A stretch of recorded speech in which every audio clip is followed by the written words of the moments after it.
स्वागत है दोस्तों। आज की इस अपनी क्लास में हम निराला की राम की शक्ति पूजा के बारे में कुछ महत्वपूर्ण तथ्य जानेंगे और साथ ही राम की शक्ति पूजा की महत्वपूर्ण काव्य पंक्तियों को भी समझेंगे। उसके सारांश क्या हैं और इस पूरी कथा में, इस पूरे काव्य में क्या है वो हम देखेंगे। शुरुआत करते हैं। सबसे पहले ध्यान रखिए कि राम की शक्ति पूजा का प्रकाशन वर्ष 1936 है। कहीं कहीं पुस्तकों में 1935 भी मिलता है। इसका स्रोत बंगला का कृतिवास रामायण है। ध्यान रखना है, ये बंगला के कृतिवास रामायण का उपजीव्य के तौर पे इसे माना जाता है कि उससे प्रेरित है। निराला जी का प्रथम काव्य संग्रह अनामिका 1923 ईस्वी में प्रकाशित हुआ, जिसका दूसरा संस्करण 1938 में आया और उसी में सरोज स्मृति और राम की शक्ति पूजा को सम्मिलित किया गया। तो ये आपको ध्यान रखना है। राम की शक्ति पूजा का आरंभ इन पंक्तियों से होता है। रवि हुआ अस्त, ज्योति के पत्र पर लिखा अमर, रह गया राम रावण का अपराजेय समर। रवि हुआ अस्त, शुरुआत ही होती है कि संध्या का वक्त है, सूर्य अस्त हो चुका है, लेकिन राम और रावण का जो अपराजेय युद्ध रहा, जिसमें कोई निर्णय की स्थिति नहीं है और दोनों तरफ की सेनाएं अपने अपने दलों को लेकर के लौट रही हैं, लेकिन उसमें रावण का जो पक्ष है वो भारी पड़ता दिखाई पड़ता है। और इसे निराला जी ने अपनी इस कविता में लिखा हुआ है कि रावण प्रहार दुर्वार विकल, वानर दलबल, मूर्छित सुग्रीवांगद भीषण गवाक्ष गए दल। यानी रावण की तरफ से इतना प्रहार, ऐसा प्रहार किया जा रहा है कि सारे वानर दल बल सब विकल हो चुके हैं। सुग्रीव, अंगद वगैरह जितने हैं वो सब मूर्छित होकर के, चोटिल होकर के लौट रहे हैं। ऐसी अवस्था हो चुका है। सारे दल लौट आए हैं अपने अपने शिविरों की ओर। उस वक्त सब शंकाकुल और परेशान होकर के सब घेर राम को बैठे, सब राम को घेर करके बैठे हैं। आगे की परिस्थितियों पर निर्णय लेने के लिए सब उनके आदेश की, आज्ञा का इंतज़ार कर रहे हैं। लेकिन राम का मन, उनका भी मन बहुत ही चिंतित है, शंकाकुल है ऐसी परिस्थिति में और निराश होता जा रहा है। कवि ने, निराला जी ने ऐसी परिस्थिति में जो परिवेश का जो चित्रण किया है वो देखने लायक है। और ये पंक्तियाँ बहुत महत्वपूर्ण है परीक्षाओं की दृष्टि से। है अमानिशा उगलता गगन घन अंधकार, खो रहा दिशा का ज्ञान स्तब्ध है पवनचार। परिवेश क्या है कि है अमानिशा, अमावस्या की तरह अंधकार है, उगलता गगन घन अंधकार, भयंकर अंधकार, भयंकर कालिमा छाई हुई है। और ऐसी कालिमा है कि खो रहा दिशा का ज्ञान, कुछ भी सूझ नहीं पड़ रहा है कि किधर जाना है, कौन सी दिशा किधर है। स्तब्ध है पवनचार, पवन का वेग, पवन की चाल, सब कुछ स्तब्ध जैसा ये परिवेश है। ये परिवेश प्रकृति का प्राकृतिक परिवेश भी है और सभी योद्धाओं की मनस्थितियों में भी इसी तरीके का अंधकार छाया हुआ है कि आगे की स्थिति में क्या होगा। स्थिर राघवेंद्र को हिला रहा फिर संशय, रह रह उठता जगजीवन में रावण जय भय। ये संशय की स्थिति यही महत्वपूर्ण है कि निराला ने राम को एक सामान्य मनुष्य के रूप में चित्रित किया, जिसके भीतर शंका, संशय, भय, व्याकुलता सब कुछ व्याप्त है। वो तुलसीदास जी के प्रभु श्री राम वाले मर्यादा पुरुषोत्तम और विरोचित जो गुण है, वो उन सारी चीज़ों के बावजूद होते हुए प्रभु का दर्शन आपको इसमें नहीं होगा। इसमें एक सामान्य व्यक्ति की जीवन की चुनौती और उसके युद्धरत और संघर्षरत स्वरूप को आप इसमें देख पाएंगे। ये पंक्तियाँ हमने यहाँ पे जो कलेक्ट की हुई हैं आपके लिए, ये पंक्तियाँ बहुत महत्वपूर्ण हैं और परीक्षाओं में इन पंक्तियों को दे करके पूछ लिया जाता है कि किसने किसको संबोधित करते हुए ये कहा है या किस कविता से ये पंक्तियाँ हैं। तो इसे ध्यान रखिएगा कि राम तक ऐसे संशय में बैठे हुए हैं तो उनकी सेना की दशा क्या होगी, उनके योद्धाओं की, अन्य योद्धाओं की क्या दशा होगी, ये आप इससे समझ सकते हैं।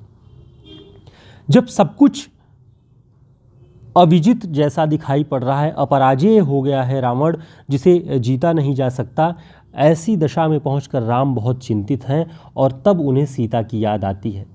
वो प्रथम मिलन जब उन्होंने सीता को देखा था कि नयनों का नयनों से गोपन प्रिय संभाषण, पलकों का नव पलकों पर प्रथमोत्थान पतन।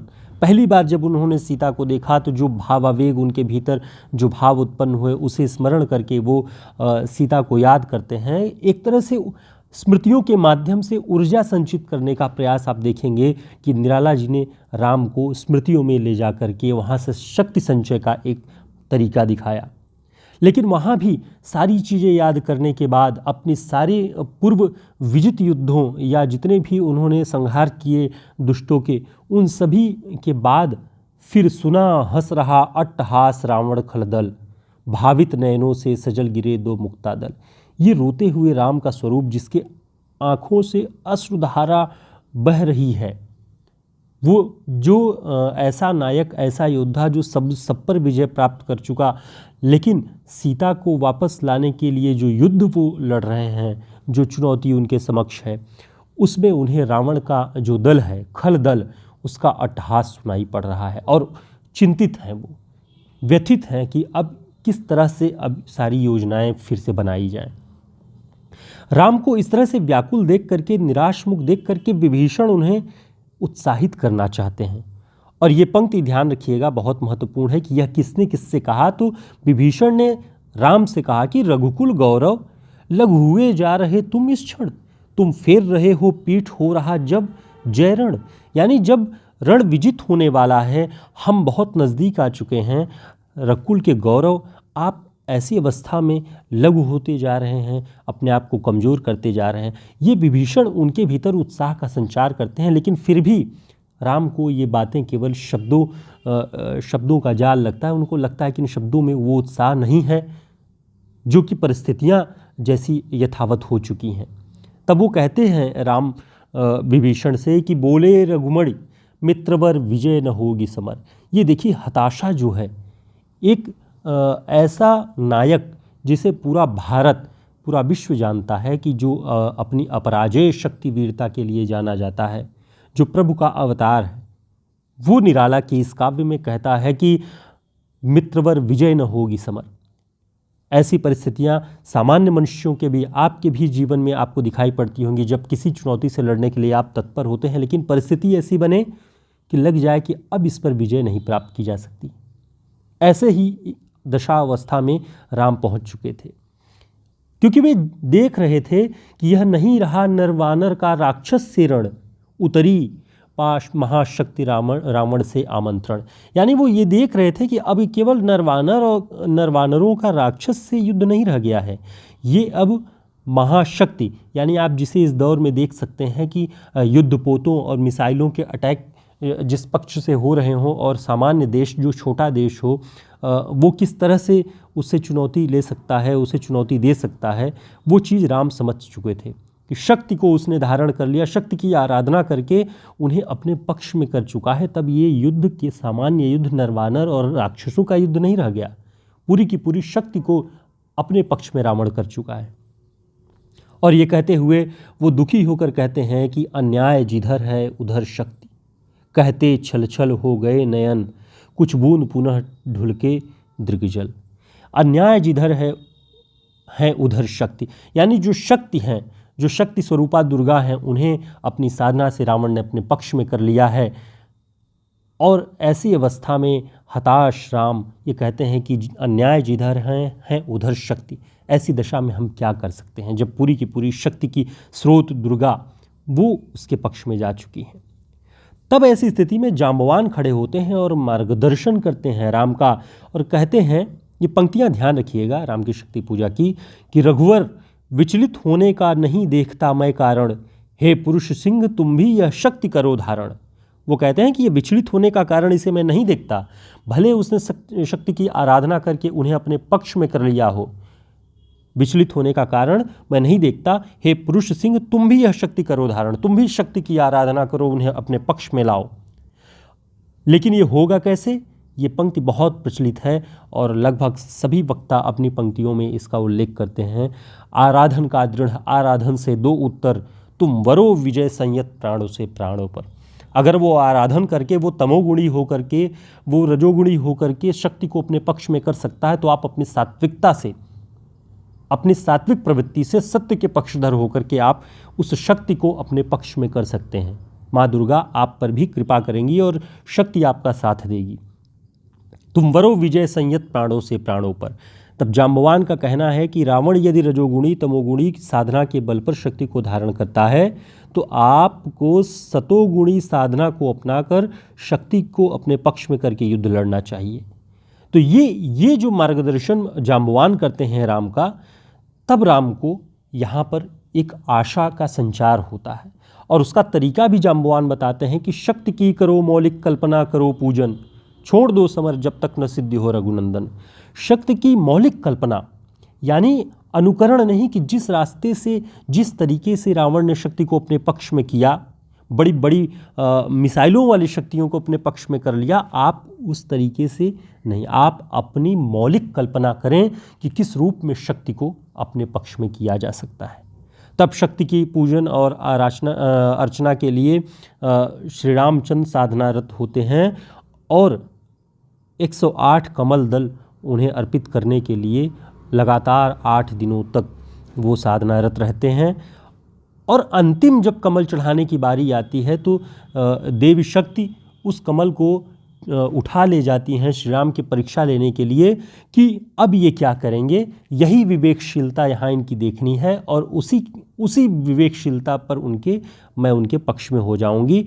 लेकिन राम का मन अधीरज हो उठता है कि हमेशा ऐसा मेरे साथ हो रहा है। ये देखिए सामान्य मनुष्य के जीवन की और उसकी पीड़ा के व्यक्ति है कि धिक जीवन को जो पाता ही आया विरोध, धिक साधन जिसके लिए सदा ही किया शोध। यानी कोई भी साधन इकट्ठा करने के लिए, उसे निर्मित करने के लिए, अपने लिए, अपने जीवन के लिए जब भी मुझे किसी साधन की आवश्यकता पड़ी तो मुझे शोध करना पड़ा, मुझे परिश्रम करना पड़ा, अथाह संघर्ष करना पड़ा।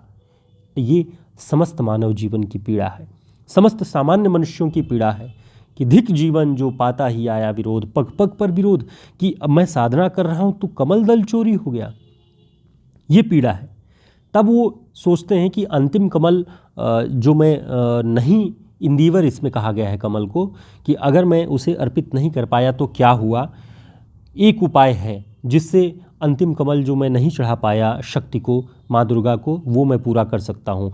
और कहते हैं कि यह है उपाय, कह उठे राम ज्यों मंद्रित घन, कहती थी माता मुझे सदा राजीव नयन। माँ मुझे राजीव नयन कहती थी। राजीव नयन माने जिनके नेत्र कमल के समान हो। माँ मुझे हमेशा राजीव नयन कहती थी, तो मैं अपनी इन्हीं एक नेत्र को मैं अर्पित करूँगा उस शक्ति को। कमल नहीं है तो क्या हुआ, इस राजीव लोचन जो माँ मुझे कहती थी उस कमल को मैं अर्पित कर दूंगा उन्हें। और ले अस्त्र वाम कर दक्षिण लोचन, ले अर्पित करने को उद्धत हो गए सुमन। उन्होंने अपने बाएं हाथ में अस्त्र को लेकर के और दाहिनी आंख को निकालने के लिए जैसे ही हाथ उठाया, देवी शक्ति प्रकट हो जाती हैं। वो परीक्षा ले रही होती हैं राम का कि इस वक्त पे, ऐसे वक्त पे वो क्या निर्णय लेते हैं, और वह निर्णय देवी शक्ति को प्रसन्न करने के लिए पर्याप्त सिद्ध होता है। और उन्हें देवी शक्ति समझती हैं कि कहीं ऐसा ना हो कि सच में अपनी आँख ही निकाल करके अर्पित कर दे।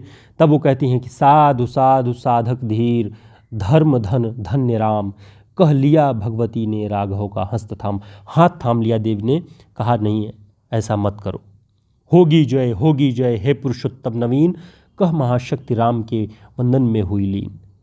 शक्ति जो है उन्होंने अपना लिया, प्रभु श्री रामचंद्र को उनके पक्ष में आ गई और उन्होंने कहा कि होगी जय हे पुरुषोत्तम नवीन। तुम पुरुषोत्तम तो थे ही, एक नवीन पुरुषोत्तम के रूप में, जिसके भीतर त्याग है, जिसके भीतर साधना और तपस्या करने का पूरा जो उत्साह है, ऐसा परिश्रम, ऐसा संघर्ष करने वाला राम, होगी जय हे पुरुषोत्तम नवीन।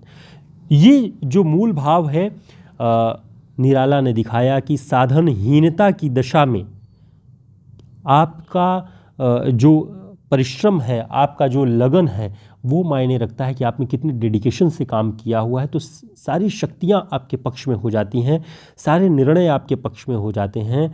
और इस तरह से सामान्य मनुष्य की पीड़ा को राम की शक्ति पूजा के माध्यम से उन्होंने दिखाया है। उम्मीद है आपको राम की शक्ति पूजा का एक मूल भाव महत्वपूर्ण पंक्तियों के साथ समझ में आ गया होगा। और यदि आपको इससे संबंधित और भी कुछ अन्य जानकारी चाहिए होगी तो कमेंट बॉक्स में ज़रूर बताएं, वीडियो को लाइक कर दें। हम फिर एक नई क्लास में मिलेंगे, तब तक के लिए नमस्कार, शुभकामनाएं।